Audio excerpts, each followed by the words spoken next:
नमस्ते नेपाल अनलाइन स्कुलमा स्वागत छ।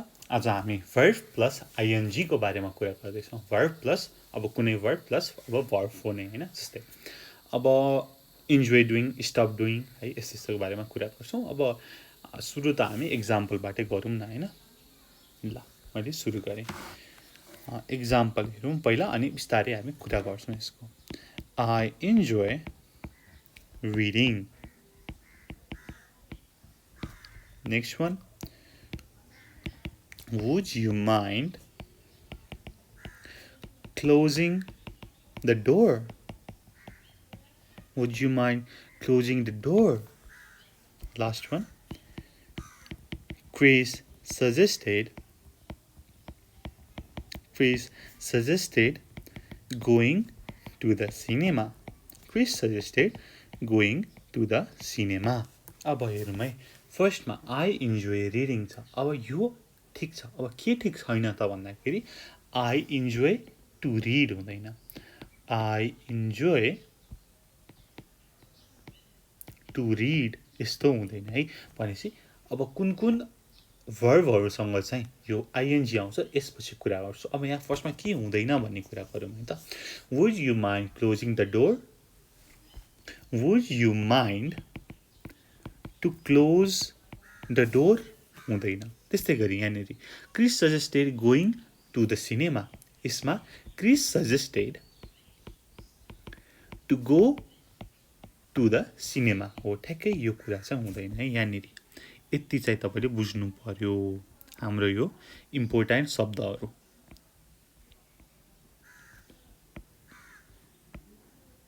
ठीक छ। अब आफ्टर enjoy यो माथिको जुन छ enjoy, mind, suggest, we use ing. We use ing के चाहिँ युज हुँदैन त to युज हुँदैन है। not to चाहिँ युज हुँदैन। र अरु कुन कुन भर्बहरु छ त जसमा चाहिँ ing ले फलो गर्छ भन्ने कुरा चाहिँ म यहाँ लेख्छु। त्यो तपाईले चाहिँ ध्यान दिनु होला। ल जस्तै अरु भर्बहरु जस्तै stop, recommend,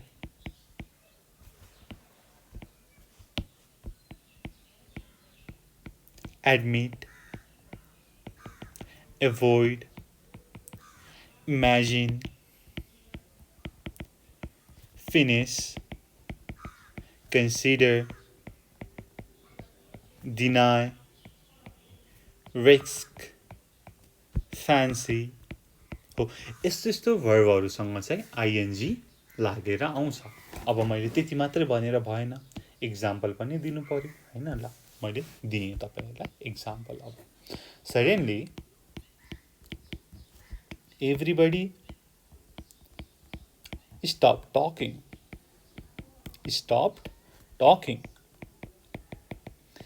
There was silence.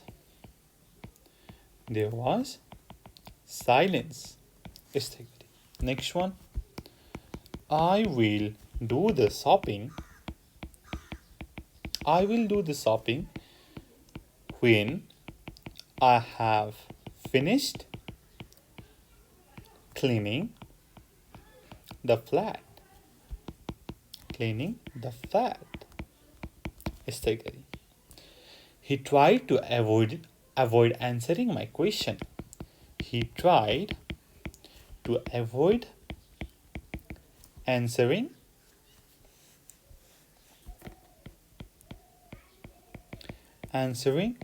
my question. Similarly, अर्को एउटा हेरौँ। I don't fancy going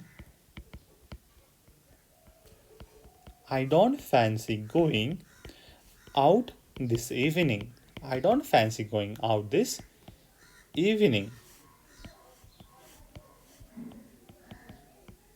यस्तै गरी लास्ट एउटा लेखौँ न। Have you ever considered going to live in another country?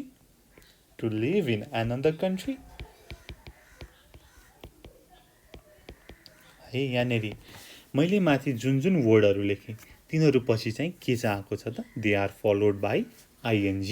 जस्तै stopped talking. I will do shopping when I have finished cleaning. He tried to avoid answering my question. I don't fancy going out this evening.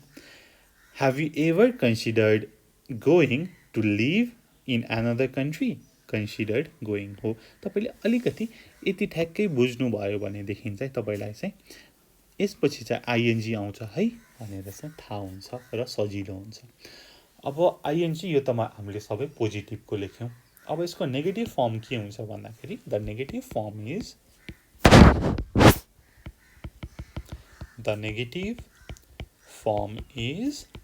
not plus ing.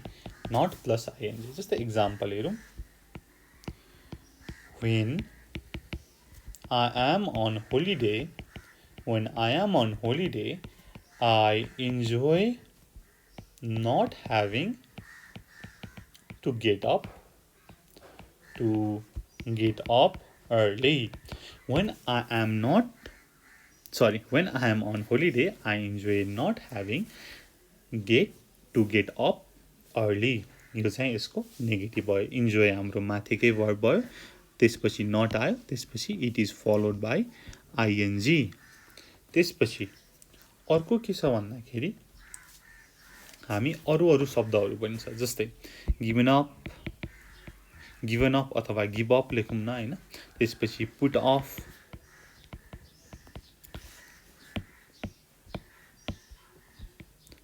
go on or carry on, त्यसपछि keep or keep on है। यो फ्रेजहरु पछि पनि हामीले ING verb use गर्छौं plus ING verb use गर्छौं। अब give up भनेको के हो त? छोड्दिनु हैन, स्टप भनेको जस्तै। त्यसपछि पुट अफ भनेको delay until later. Go on, carry on भनेको के हो त? कन्टिन्यू। त्यस्तै गरी keep or keep on भनेको do something continuously or repeatedly. Do something continuously. अब ठ्याक्कै यसको चाहिँ एक्जाम्पल हेरौँ तलपट्टि है। I have given up buying newspapers. I don't read them anymore. यो चाहिँ पछि, यो चाहिँ अलि अगाडिको सेन्टेन्सलाई सेन्स आउनको लागि मात्र मैले पछाडिको लेखेँ। I don't read them anymore. यस्तै गरी अर्को हेरौँ पुट अफ को। You shouldn't put off telling him what happened. ठीक छ ल। अब गो अन र कीप को गरौँ दुईटा। Sita doesn't want to retire. She wants to go on working. अथवा she wants to carry on working पनि हुन्छ है। To carry on working, यो दुवै मिल्छ। To carry on working. Our last one. You keep interrupting while I'm talking. र यसमा अर्को के पनि हुन्छ त? You keep on interrupting while I am talking है। भनेको के हो त भन्दाखेरि यी वर्डहरु पछि पनि आइएनजी वर्ब आउँछ। जस्तै यहाँनिर हेर्नुस् त, I have given up buying newspapers. I don't read them anymore. You should not put off telling him what happened. Sita doesn't want to retire. She wants to go on working. अथवा she wants to carry on working. You keep interrupting while I'm talking. अथवा you keep on interrupting while I'm talking. यो दुवै हुन्छ। त्यसपछि अर्को के हुन्छ भन्दाखेरि हामीले verb plus somebody plus ing पनि प्रयोग गर्छौं है। अब कुनै कुनै verb को ठाउँमा अब कस्तो verb सँग भन्दाखेरि चाहिँ अब एक्जाम्पल मै हेरौं। जस्तै you can't stop people doing what they want. What they want. You can't stop people doing what they want. यस्तै गरी I can't imagine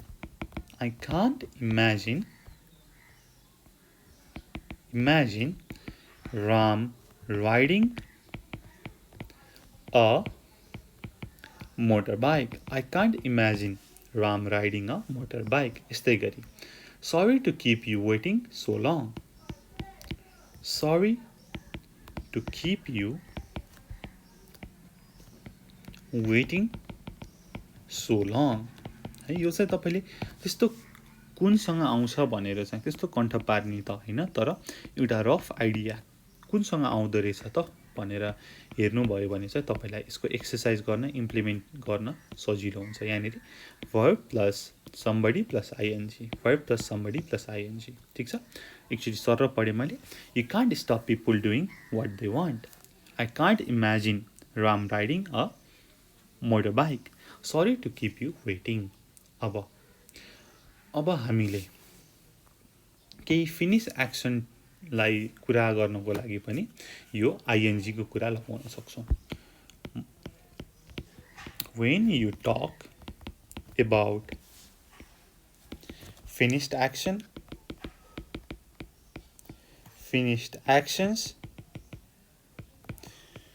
you can say having plus अब अरु वर्बहरु done, stolen, said, अरु कुराहरु अरु वर्बहरु। Just example they admitted having stolen the money. They admitted having stolen the money. जुन कुरा कम्प्लिट भइसक्यो त्यसमा हामीले यो गर्यौं। तर it is not always necessary to put यो having जुन छ त्यसलाई चाहिँ जहिले पनि राख्नु पर्छ भन्ने कुरा चाहिँ छैन। It is not necessary to use having। किन भन्दाखेरि ल हेर्नुस् त, यसको having हटाएर लेखौं त they admitted stolen को stealing the money। ठीक छ, अब अर्को एउटा हेरौं। I now regret saying that। अब मैले यसमा having जोडे भनेदेखि हेर्नुस्, I now regret having said that। है तपाईले यो दुईटै कुरा गर्न सक्नुहुन्छ है। यानी किन मैले एडमिटेड पछि verb 4 लेखे त, हाम्रो माथि के छ हेर्नुस् त, एडमिट यानी हेर्नुस् त हामीले एडमिट पछि verb 4 आउँछ, verb 4 लेखिन्छ भनेर पढेका छौं, त्यही भएर तल मैले लेखे। ठीक छ, अनि रिग्रेट पछि पनि छ, अनि अथवा having plus verb 3 लेखे पनि हुन्छ, तपाईले जुन लेखे पनि हुन्छ है। अब थोरै अर्को कुरा गरौं। अब यो हामीले माथि जुन शब्दहरु लेखेका छौं हाम्रो स्पेशल शब्द भनेर, जस्तै admit, deny, suggest, recommend,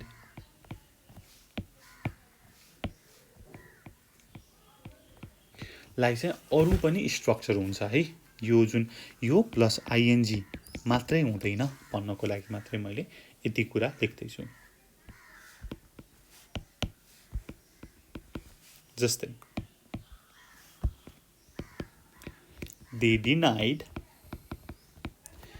that they had done anything wrong।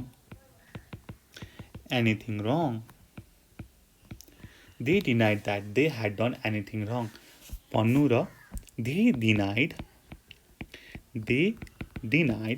doing anything wrong भन्नु कुरा एउटै हो नि त। अब लास्ट एउटा हेरौं। I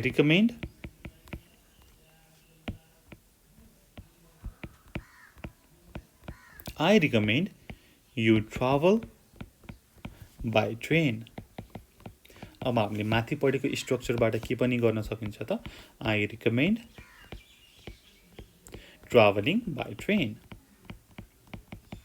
Traveling by train है यो चाहिँ हामीले जुन लगाए पनि इट्स ओके दुवै मिल्छ है ल अब हामीले यसमा जान्नुपर्ने कुरा के हो भन्दाखेरि यहाँ जुन शब्दहरू छ like give up put off go on carry on keep or keep on सँग आइएनजी लाग्छ त्यसपछि भनेको हाम्रो यो शब्दहरू छ enjoy mind suggest stop recommend admit avoid imagine finish consider deny रिक्स फ्यान्सीसँग पनि प्लस आइएनजी लगाएर सेन्टेन्सहरू गर्न सकिन्छ हाम्रो टपिक नै वर्ब प्लस आइएनजी भनेर छ नि त हैन हो अब यो भिडियोलाई यति नै अब यसको एक्सरसाइजको भिडियो छ त्यसको लिंक तल डिस्क्रिप्सनमा दिएको छ त्यो भिडियो पनि तपाईले हेरेर यसको एक्सरसाइज यसको इम्प्लिमेन्टेसन गर्न सक्नुहुन्छ र त्यसपछि पनि अरु वर्ब प्लस 2 अनि त्यसपछि अरु कुरा है जस्तै वर्ब प्लस अब्जेक्ट प्लस 2 हरुको छुटा-छुटै रुलहरु छ त्यसको सबैको डिटेल भिडियो र रुलहरु